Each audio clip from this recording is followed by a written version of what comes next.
Bonjour. Aujourd'hui, on est au complexe hélicoptère à l'occasion du Salon national de la pourvoirie de Québec pour rencontrer l'entreprise de Stoneham, Maniac de prospection.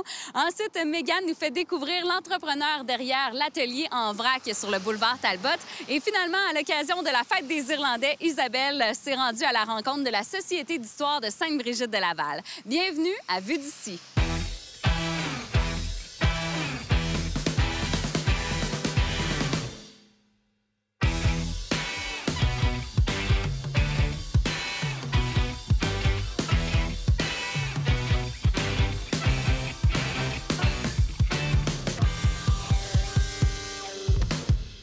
Une belle fin de semaine qui s'annonce au Salon national de la pourvoirie de Québec. On est au complexe hélicoptère en ce 18 mars pour venir rencontrer les copropriétaires de Maniac de prospection, Véronique Gagnon ainsi que David Falardeau.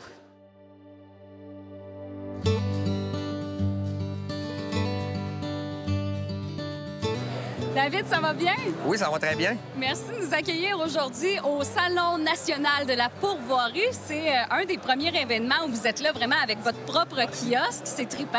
Oui, en plus, depuis 3 ans, il n'y a plus de salon à cause de la COVID. Ouais. Fait que là, le monde sont contents d'être de retour Tellement. dans les salons.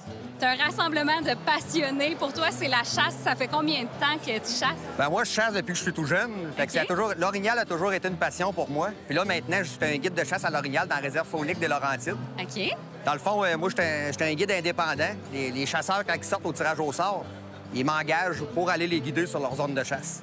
Est-ce que tu connais très bien le territoire? J'imagine tu as quand même des endroits Oui. où tu sais que tu vas pouvoir voir des belles bêtes. Ben, durant mes temps libres, je marche les forêts. J'essaie de trouver des panaches d'orignal tombés durant l'hiver. Puis je dirais que je connais c'est presque un paradis pour moi. C'est ça. C'est ton terrain de jeu. C'est ça, c'est mon terrain de jeu. Puis quand est-ce qu'il t'est venu l'idée de créer tes propres produits de saline? Ben, c'était pas justement pour photographier les orignaux. Là, j'essayais de les garder le plus longtemps possible sur mon territoire pour que, justement, mes chasseurs, quand ils viennent à l'automne, puissent être capables de les voir eux autres aussi pour être capables de les récolter. OK. Fait que là, je faisais des tests, des essais et erreurs, puis à un moment donné, j'améliore mes produits, puis là, c'est là que je me rends compte qu'est-ce qui est efficace, qu'est-ce qui est moins efficace. Puis nos produits sont tous naturels. Sont toutes faites à base d'urine d'orignal, OK. 100 naturel, sauf pour le chevreuil, qu'on est obligé d'utiliser de l'urine synthétique OK. à cause de la nouvelle loi qui est passée.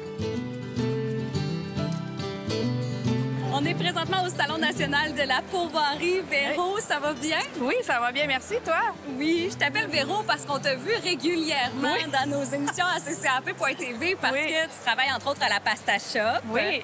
Tu étais avant au dépanneur Arsenault pour Oui. faire des saucisses. Oui. Donc, tu connais bien la couronne nord de Québec. Oui. Et là, je voulais te parler d'un projet qui te tient à cœur parce Oui. que tu as encore du temps libre pour lancer une entreprise. Ben oui, avec mon conjoint, on essaye. C'est vraiment notre passion là-dedans. Puis on a décidé de partir notre petite entreprise de produits de saline. J'imagine Vraiment. qu'avec la pandémie, il y a eu un essor là, pour la demande de permis. Les gens se réapproprient des sports comme la chasse, la pêche. Oui, la CEPAC pourrait te le dire, même ici, ils ont eu un nombre record d'inscriptions pour le tirage au sort pour aller à la chasse dans les CEPAC. Fait que c'est vraiment une activité, je pense, qui a repris encore plus de popularité avec le monde voulait aller dans le bois, ils savaient comme pas trop quoi faire, qu'est-ce qu'il y avait, puis là, dans le bois, là, ils ont découvert sûrement une autre passion. Qu'est-ce qui différencie vos produits? Ben, nous autres, on a essayé de confectionner une gamme de produits qui est vraiment naturelle. C'est-à-dire, moi, si j'ai un produit aux pommes, c'est parce que j'ai transformé moi-même des pommes. On a un produit aux betteraves pour le chevreuil. Je transforme vraiment mes betteraves. OK. Même là, je fais affaire un peu avec Pasta Shop. Dans le fond, les restes, quand tu fais ces raviolis aux betteraves, moi, je rapporte toute la pulpe, puis je m'en occupe après ça, je la transforme. Fait qu'il y a une partie cuisine encore là. Oui, ouais. C'est un peu ça, dans le fond, c'est ça. On fait de la cuisine au travers.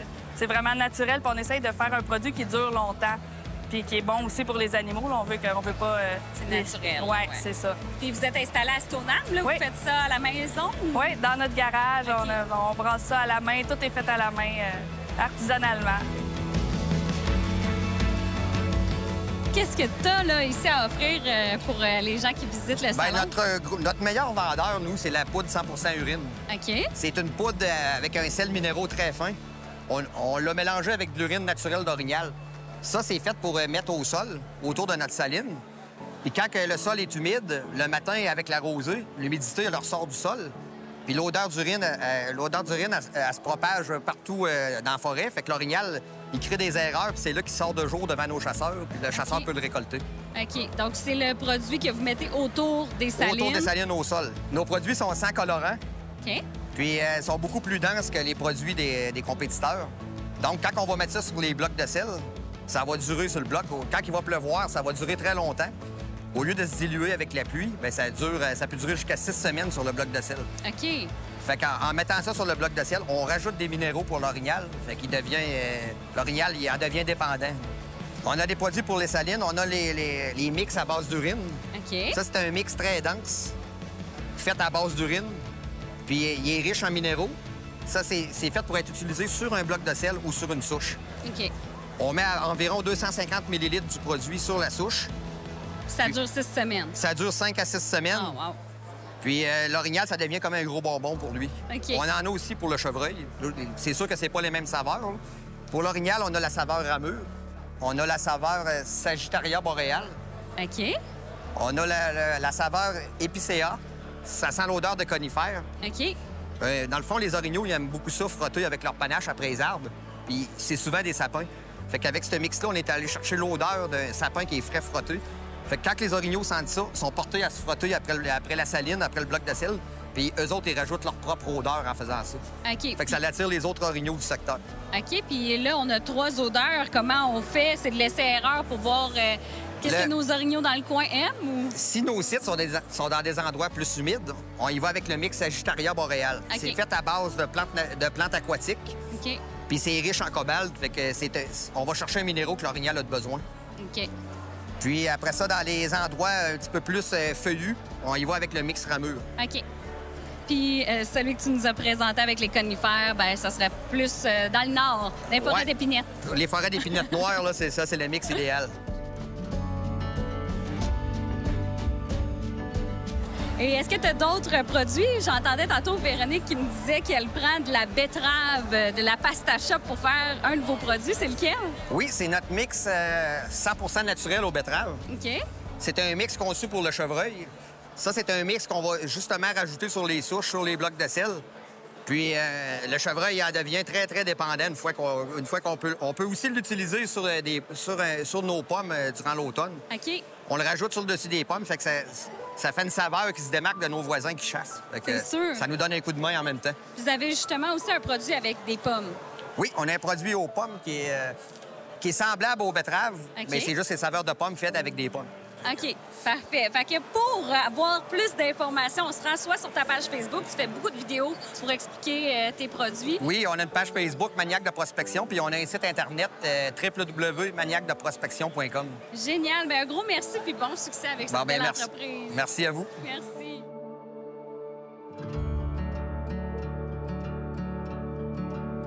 On a vraiment rencontré des passionnés aujourd'hui, Véronique Gagnon ainsi que David Falardeau, copropriétaire de cette entreprise de Stoneham, Maniaque de prospection. Si vous cherchez des salines haut de gamme, 100% naturelles, rendez-vous sur leur site Internet maniaquedeprospection.com. Aujourd'hui, j'ai le plaisir de m'entretenir avec Lucie Trahan, propriétaire de l'Atelier en vrac, une entreprise située à Stoneham depuis près de 4 ans maintenant. Et je la rencontre aujourd'hui dans sa boutique.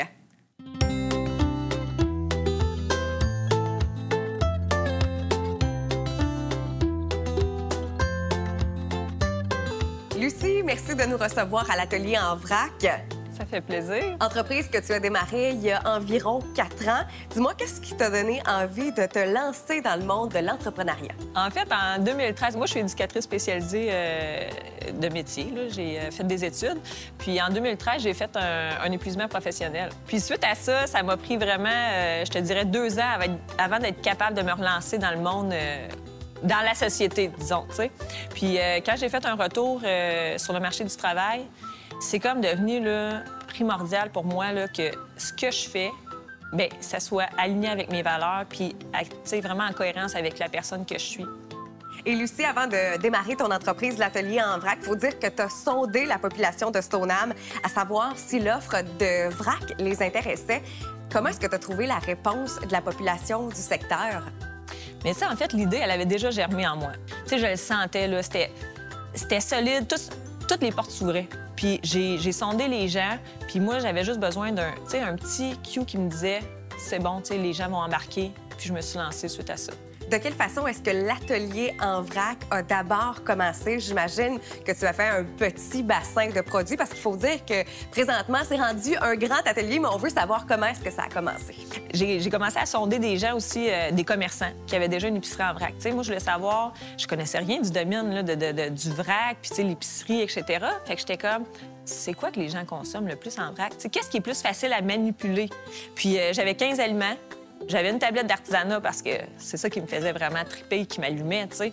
J'ai commencé comme ça, puis là, bien, tu sais, à force de faire du remplissage tout le temps, puis du remplissage, bien là, j'ai commencé à grosser mes bacs. Puis là, j'allais chercher aussi l'avis des gens. Qu'est-ce qu'on veut retrouver à l'atelier? J'avais un cahier disponible, les gens m'écrivaient leurs suggestions. Fait que de fil en aiguille, on a grossi de même. On a rentré les produits ménagers, puis là, on a passé de 15 aliments à 30... à 40, 50, puis là, en tout et pour tout, là, j'étais à plus de 700 produits, là.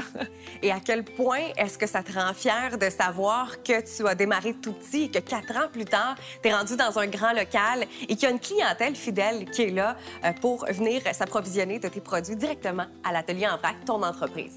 C'est sûr que quand je prends un pas de recul, tu sais, je suis comme vraiment contente d'avoir développé petit à petit.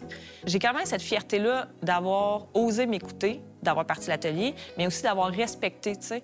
J'ai pas essayé de sauter d'étape. Tu sais, puis je suis fière de ça parce que aussi ça m'a permis de vraiment connaître la clientèle. Tu sais, les gens, là, tu sais, moi, les gens, ils rentrent ici, là, je connais leur nom. Je connais le nom de leurs enfants, on connaît la vie, tu sais, de nos clients. Tu sais, c'est plus que des clients, là, c'est des personnes. Fait que tout ça, là, c'est vraiment une fierté pour moi parce que c'est une façon différente de consommer, tu sais. Qu'est-ce qu'on retrouve comme type de produit? Qu'est-ce que la clientèle peut retrouver ici même? Quand même un peu de tout. Tu sais, j'ai des produits ménagers, des produits de soins corporels. Fait qu'on parle de la lotion hydratante, du shampoing, du revitalisant. Ça, c'est tous des produits naturels faits au Québec. J'ai beaucoup d'artisanat aussi. Ici, j'ai des produits emballés aussi. À l'atelier en vrac, il y a énormément de produits québécois. Pourquoi est-ce que c'était important pour vous de mettre de l'avant le savoir-faire québécois dans votre entreprise? Ça a tout le temps été présent en moi. Tu sais, moi, c'est comme... Quand tu peux parler avec la personne qui a créé le produit, tu sais, ça n'a pas de prix, là. Dans le sens que tu sais d'où ça vient. Tu es sûr que la personne n'est pas dans des conditions misérables, que ça n'a pas traversé je ne sais pas combien de continents et de kilomètres. Tu sais, ça a été fait ici. C'est plus vivant. Tu sais, il y a de la chair autour de l'os, là. Fait que c'est vraiment... Puis souvent, c'est plus durable, moi, je trouve. C'est dans la qualité là, du produit. Là. Est-ce que vous avez une bonne réponse de votre clientèle par rapport à cette offre de produits-là? Oui. Oui, tu sais, à chaque semaine, là, c'est comme, je varie un peu qu'est-ce qu'on a, mais je reste avec une base similaire. Fait que les gens, ils savent qu'est-ce qu'on peut retrouver, tu sais, grosso modo, bien, je dis les gens.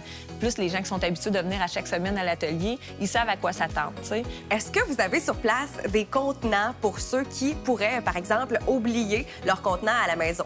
Oui, c'est sûr. On a tout le temps des gens qui viennent nous porter des contenants, tu sais, qui ont été lavés, qui ont été vérifiés. Fait que ça, on a tout le temps ça disponible aux clients pour leur donner. On a des contenants neufs aussi pour ceux qui préfèrent que ce soit vraiment un contenant neuf. Puis on a des sacs de papier brun aussi qui sont post-consommation, qui sont compostables aussi, que les gens peuvent utiliser sans problème. À quelle fréquence est-ce que vous ajoutez à votre gamme de produits de nouveaux produits? Comme je disais tantôt, j'essaie vraiment de voir qu'est-ce qui manque à l'atelier selon le point de vue des gens, tu sais. Puis même si les gens me disent, bien, tu sais, on a quand même beaucoup de produits, puis on est satisfait, etc. Moi, je pousse quand même. Tu sais, j'ai tout le temps en tête, là, qu'est-ce qui pourrait faire que l'atelier, tu rentres ici et tu trouves vraiment tout ce que tu as besoin le plus possible. Il y a environ 1 an, vous avez décidé de déménager pour agrandir l'atelier en vrac d'environ 200 pieds carrés pour pouvoir accueillir encore plus de marchandises. Mais là, maintenant que ça c'est fait, quels sont vos projets futurs pour l'atelier en vrac? C'est sûr que quand on a fait le déménagement, c'était vraiment quelque chose de nécessaire. J'avais même plus d'espace pour rentrer un nouveau frigo. Mais c'est sûr que, tu sais, on peut garder dans l'optique que moi, j'ai vraiment à cœur de développer l'atelier à son plein potentiel. Puis, j'aime la diversité aussi. Fait que là, présentement, mon questionnement, c'est... À Stoneham, on est vraiment une communauté, tu sais, beaucoup de familles. Puis c'est une communauté plein air, etc. Fait que je me dis, qu'est-ce que les gens voudraient retrouver? Tu sais, ça veut pas dire que c'est associé à l'artisanat local, ça veut pas dire que c'est associé à l'épicerie, mais j'ai encore de l'espace pour apporter des nouveaux projets puis, tu sais, vraiment venir impliquer ça au niveau de l'atelier. Et encore là, vous restez à l'écoute des besoins de votre clientèle. Lucie, quelles sont les heures d'ouverture, les jours d'ouverture? Parce que je pense que c'est un horaire assez complexe que vous avez ici à l'Atelier en vrac pour accueillir votre clientèle. Oui, c'est ça. Moi, je me suis basée un peu sur comment je voyais ma vision, d'avoir un horaire un petit peu plus allégé. Fait qu'on est ouvert, là, si on met ça vraiment simplement, on est ouvert du mercredi au samedi. Donc, le mercredi et vendredi de 11h à 17h, le jeudi de midi à 18h30 et puis le samedi de 10h à 17h. Bien, je vous remercie, Lucie, pour votre temps. Évidemment, bien, on invite tous ceux qui sont à la recherche d'une nouvelle épicerie en vrac à venir vous visiter. Vous êtes situé à Stoneham. Vous avez une sublime offre de marchandises. Vous en avez pour absolument tous les goûts. Et d'ailleurs, les gens peuvent vous suivre sur Facebook s'ils veulent plus de détails sur votre entreprise. Merci énormément, Lucie, pour votre temps. Bien, merci à toi.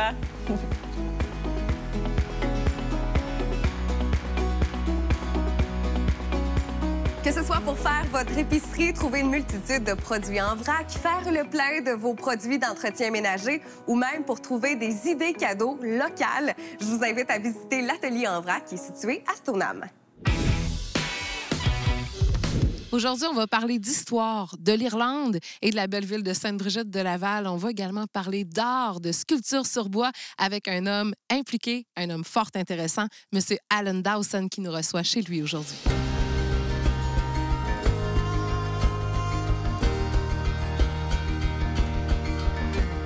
Monsieur Dawson, vous êtes un descendant d'une des premières familles d'origine irlandaise qui s'est établie à Sainte-Brigitte-de-Laval. Oui, c'est ce qu'on m'a dit. Puis, plus on cherche, on trouve que oui. Je suis descendant de cette famille, de ces familles des Dawson. Il y en a beaucoup qui sont établis ici, qui sont arrivés un gros groupe dans les années 1834, 32, 31, 35, en s'en venant. Puis les groupes de Dawson, remarquez, ont un grand respect de voir ce qu'ils ont réussi à faire à Sainte-Brigitte. Beaucoup ont parti avec les années, mais il y a quand même quelques-uns qui sont restés. Monsieur Dawson, vous êtes également le président de la toute nouvelle société d'histoire qui existe depuis quelques années, 4 ans environ, la nouvelle société d'histoire de Sainte-Brigitte-de-Laval. Donc, vous feuilletez là, des pages et des pages de l'histoire de Sainte-Brigitte depuis quelques années. L'histoire vous fascine, bien entendu. Bien, l'histoire me fascine. L'histoire me fascinait pas. Je me suis découvert peut-être un nouveau hobby, l'histoire, parce que, je veux dire, on fonctionnait avec qu'est-ce qu'on savait, mais sans trop chercher. Puis quand la municipalité nous a approchés, il avait fait une réunion pour dire qu'ils voulaient partir, la Société d'histoire.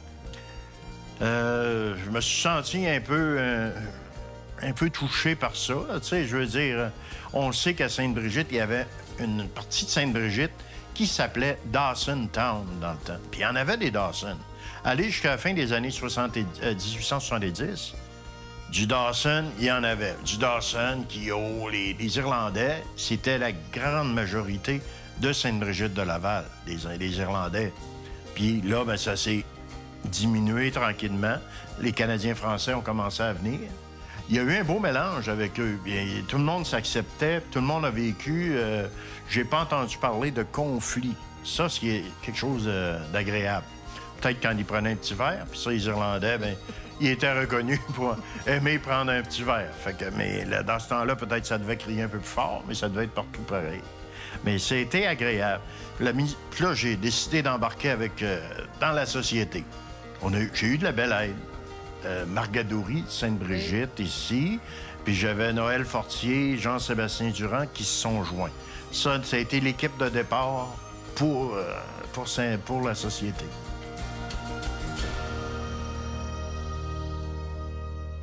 D'ailleurs, est-ce qu'on pourrait lancer le message à des Lavallois qui nous écouteraient et qui auraient des bribes d'histoire en leur possession, des objets qui pourraient, bien sûr, relater l'histoire de Sainte-Brigitte-de-Laval, de s'adresser à la Société d'histoire? Ah oui. Vous pouvez venir nous rejoindre Autant on a un Facebook de la Société d'histoire qui est ouvert.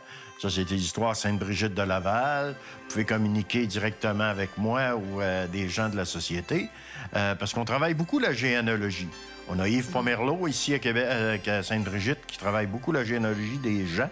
Il faut savoir que maintenant, on cherche l'histoire du passé, mais dans le futur, l'histoire du passé, c'est aujourd'hui. Alors, faut pas on essaie de la déployer puis d'essayer de savoir le plus possible sur les familles de Sainte-Brigitte. La moindre chose nous est importante. Fait que, partagez. Parlant d'aujourd'hui, si on revient à aujourd'hui, vous êtes un jeune retraité. Quoique vous êtes bien occupé pour un retraité, j'aimerais que vous me parliez un peu de votre implication. Vous avez été, entre autres, impliqué dans le Club Optimiste. Oui, ça, c'est un beau roman, ça aussi, qui avait commencé dans les fins des années 80. Claude Côté, qui était bien connu ici à Sainte-Brigitte, avait été approché par le Club Optimiste de Beauport pour partir un Club Optimiste, l'aide à la jeunesse. Et je peux dire que Claude m'avait approché, Noël Fortier, Antonio Fortier, on était plusieurs, Sylviane Coupe, puis tout ça, puis Huguette Desroches. On était un bon groupe. Puis on a parti la Société d'histoire. Je veux dire, le Club Optimiste. Ça a été quelque chose de gros. On avait un lien étroit avec l'école, avec les jeunes. On a organisé des levées de fonds qui ont fait fortune avec l'implication des jeunes. Mon épouse, j'en parlerai, François, quand on a travaillé à faire une levée de fonds avec une vente d'épices. La fin de semaine, on a préparé des épices une fin de semaine de temps dans l'école. Le lundi, quand ils ont rentré, c'était pas vivable, ça sentait tout ce qui...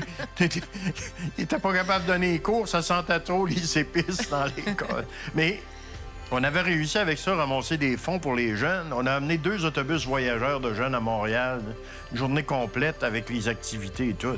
Ça a été extraordinaire. On avait des clubs... J'ai fondé un club, disons non à la drogue, à travers le Club Optimiste, où ce que les jeunes ont été sensibilisés sur la drogue. Ça commençait dans ces années-là à Sainte-Brigitte. C'est l'année, je crois, que j'ai été président que j'ai fondé ça, ou l'année d'après. Ça a été beaucoup d'implications, mais du plaisir. Ça manque à Sainte-Brigitte, là, parce qu'on avait vraiment une implication avec les jeunes, puis on s'occupait de nos jeunes. On leur a fait des jeux. Il n'y a rien qu'on n'a pas fait. Des génies en herbe, des concours. Vraiment un beau temps. Si les gens regardent bien, derrière nous, on a plusieurs de vos œuvres qui sont toutes aussi magnifiques les unes que les autres. Beaucoup de travail, beaucoup de détails. Vous me disiez mettre un nombre incalculable d'heures sur une sculpture. Beaucoup de passion. Hein? Il y en a beaucoup, oui. Je m'amuse énormément. Mais ce que vous voyez là, vous allez voir qu'il y a beaucoup de thèmes aigles, indiens, plumes. C'est des secteurs que j'aime beaucoup. Là, ce que vous voyez là, c'est une infime partie. J'en ai encore plusieurs au sol où est mon atelier, où je travaille, je bricole. J'en ai plusieurs qui sont là. Il y a plusieurs de mes sculptures aussi qui sont que j'ai données ou prêtées ou vendues qui sont plus ici. Mais c'est vraiment quelque chose une partie, comme vous dites, une infime partie de ce qui existe. Puis je vais vous inviter à aller voir ça au sous-sol. Ça va me faire plaisir. Ça donne vraiment envie d'en voir plus. Et si les gens veulent voir vos œuvres en vrai, les admirer de plus près, je crois que vous avez un très bel événement qui s'en vient cet été pour vous, une exposition. Oui, j'ai eu l'opportunité d'être sélectionné pour une exposition au nouveau couvent de Beauport. Le couvent de Beauport, l'ancien couvent, je devrais dire. Et le premier étage est complètement utilisé pour des expositions, une salle d'exposition. Et c'est merveilleux à voir. Ils ont gardé le vieux caractère du couvent, la pierre, les vieilles fenêtres. Tout a été conservé. Puis le mois de juin prochain, je vais être là du 5 à la fin du juin complètement, toutes les fins de semaine, samedi, dimanche, pour une exposition solo de sculpture. Je vais exposer près de 50 pièces qui vont être en démonstration. Donc ça me fait très plaisir. J'invite les gens, si vous voulez venir voir. Il y en aura disponible si vous désirez acheter ou quoi que ce soit, mais ça me fera plaisir de vous les présenter. Ça sera un bonheur d'aller visiter votre exposition, M. Dawson. Ce fut une rencontre très agréable. Je vous remercie de votre temps. Et puis, on invite les gens également à visiter votre page Facebook pour question de se tenir au courant de votre prochaine exposition et de vos prochains projets. C'est bien gentil, j'ai apprécié. Puis merci de nous aider à nous faire connaître. C'est un honneur. Merci. Merci.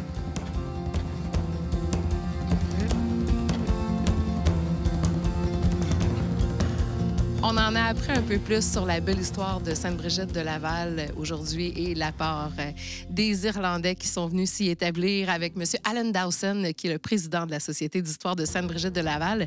Je vous invite d'ailleurs à visiter la page Facebook de la Société d'histoire de Sainte-Brigitte de Laval et d'en apprendre un peu plus également sur M. Dawson, qui a également une page Facebook et qui présentera cet été une exposition sur ses œuvres qu'on a pu voir aujourd'hui et qui m'ont franchement donné le goût de m'y mettre moi aussi à la sculpture sur bois. Je pense que je vais essayer.